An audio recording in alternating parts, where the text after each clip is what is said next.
नमस्कार दोस्तों, अटल अनुसंधान अकादमी यूट्यूब चैनल में आप सभी का हार्दिक स्वागत है। दोस्तों, सुबह की इस वीडियो में मैं ऐसी सूचनाओं के साथ उपस्थित हूं जो आज के विभिन्न समाचार पत्रों में छाई हुई हैं एवं विद्यार्थी जीवन के लिए बहुत ही महत्वपूर्ण है। तो देखते हैं ऐसी कौन कौन सी सूचनाएं हैं। दोस्तों, सूचनाओं को शुरू करने से पहले एक महत्वपूर्ण बात मैं आपको बताना चाहूँगा। यदि आपने अभी तक हमारे चैनल अटल अनुसंधान अकादमी यूट्यूब चैनल को सब्सक्राइब ना किया हो तो जरूर सब्सक्राइब कर लें, बेल आइकन को प्रेस कर लें ताकि कोई भी नोटिफिकेशन सबसे पहले आपको मिल जाए।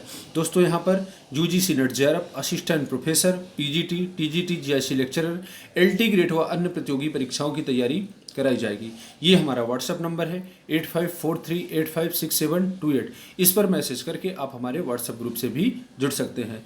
अब नज़र डालते हैं आज की महत्वपूर्ण खबरों पर। तो पहली खबर उत्तर प्रदेश माध्यमिक शिक्षा सेवा चयन बोर्ड से जुड़ी हुई है। यहाँ पर आप देख रहे हैं टीजीटी पीजीटी की जो नई वैकेंसी है 2020 में जो आने वाली है तो उससे संबंधित है। यहाँ पर आप देख रहे हैं 17,000 शिक्षकों की भर्ती इसी माह।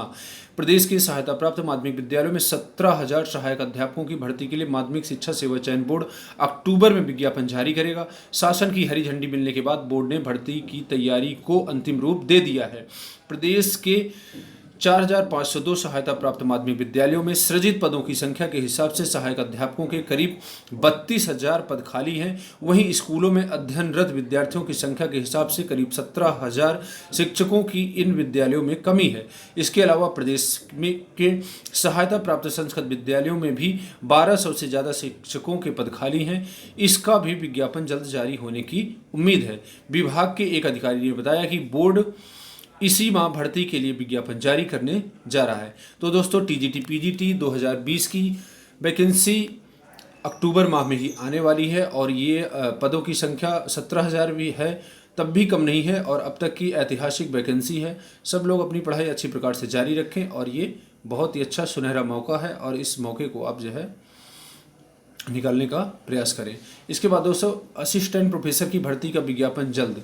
असिस्टेंट प्रोफेसर भर्ती का इंतजार जल्दी खत्म होने वाला है। उत्तर प्रदेश उच्चतर शिक्षा सेवा आयोग 4 साल बाद अशासकीय सहायता प्राप्त डिग्री कॉलेजों में असिस्टेंट प्रोफेसर के खाली पदों पर भर्ती कराने की प्रक्रिया शुरू कर चुका है।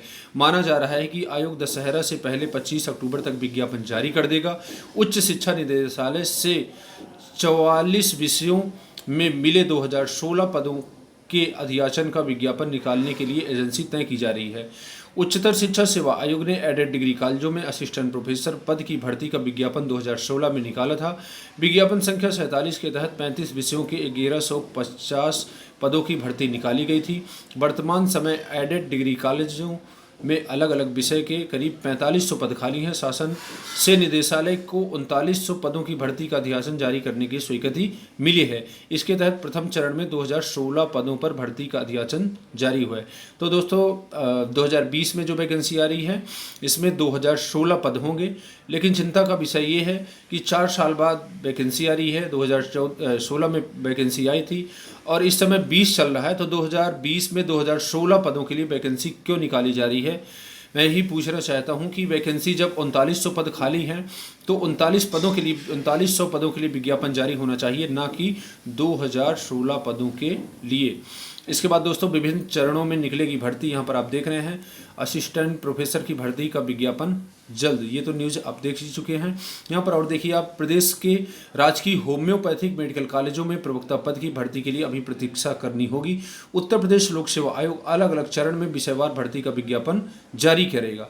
उसी के अनुरूप भर्ती प्रक्रिया पूरी की जाएगी। मौजूदा स्थिति को देखते हुए नए साल में भर्ती प्रक्रिया शुरू होने की उम्मीद है।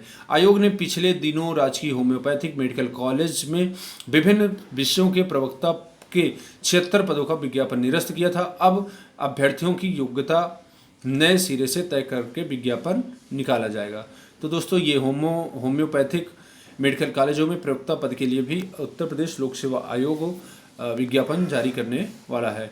इसके बाद 106 विद्यालयों में 320 पद खाली हैं। सीएम की घोषणा के बावजूद साल भर में शुरू नहीं हो सकी भर्ती। लिपिक के 42 और परिचालक के 26 पद भी हैं खाली।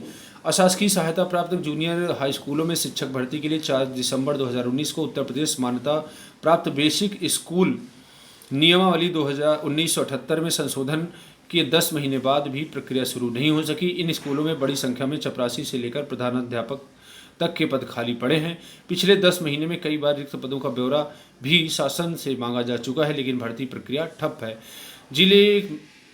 जिले 106 एडेड जूनियर हाई स्कूलों में प्रधान अध्यापक के 58 और सहायक अध्यापकों के 262 पद खाली हैं। परिचालक के 26 और लिपिक के 42 पद खाली हैं। तो दोस्तों ये तो प्रयागराज की वैकेंसी है, किंतु संपूर्ण उत्तर प्रदेश में लगभग 5000 पद जूनियर हाई स्कूल में खाली हैं। अब इसके लिए विज्ञापन साल भर से कई बार अध्याचर मांगा गया, कई बार इसकी क्रॉस चेकिंग कराई गई, लेकिन आज तक विज्ञापन जारी नहीं हो पाया है।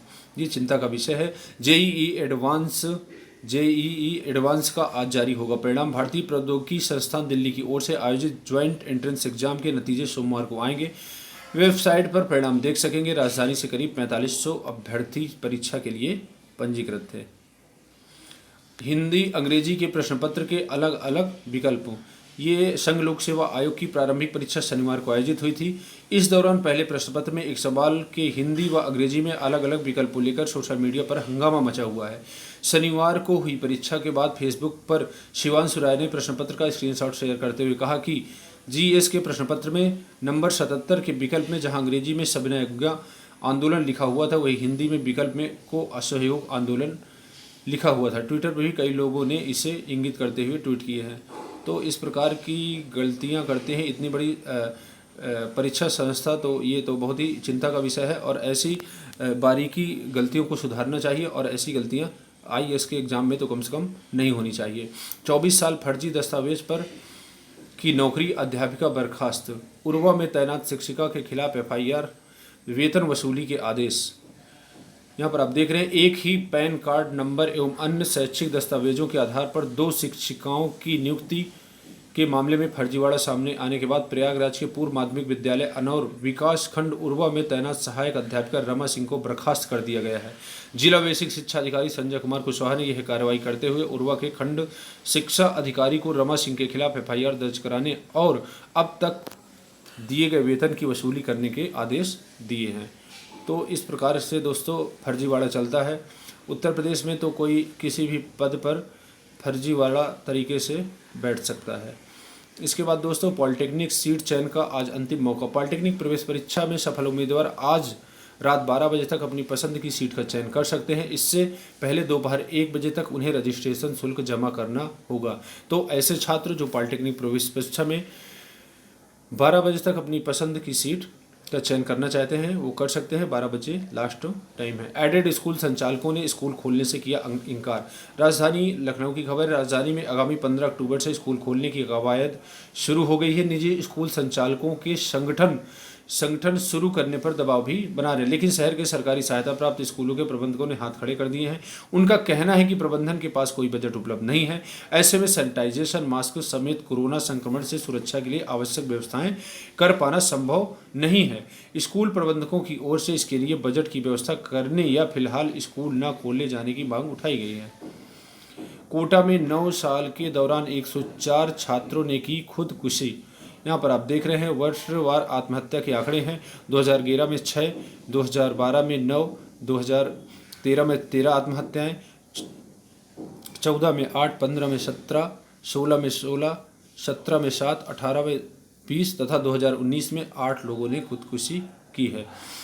आरटीआई से पता चलता है कि देश के कोचिंग सिटी माने जाने वाले राजस्थान के कोटा शहर में 2011 से 19 के बीच कोचिंग संस्थानों में पढ़ने वाले कुछ 104 विद्यार्थियों ने आत्महत्या की। इसमें 31 लड़कियां भी शामिल हैं।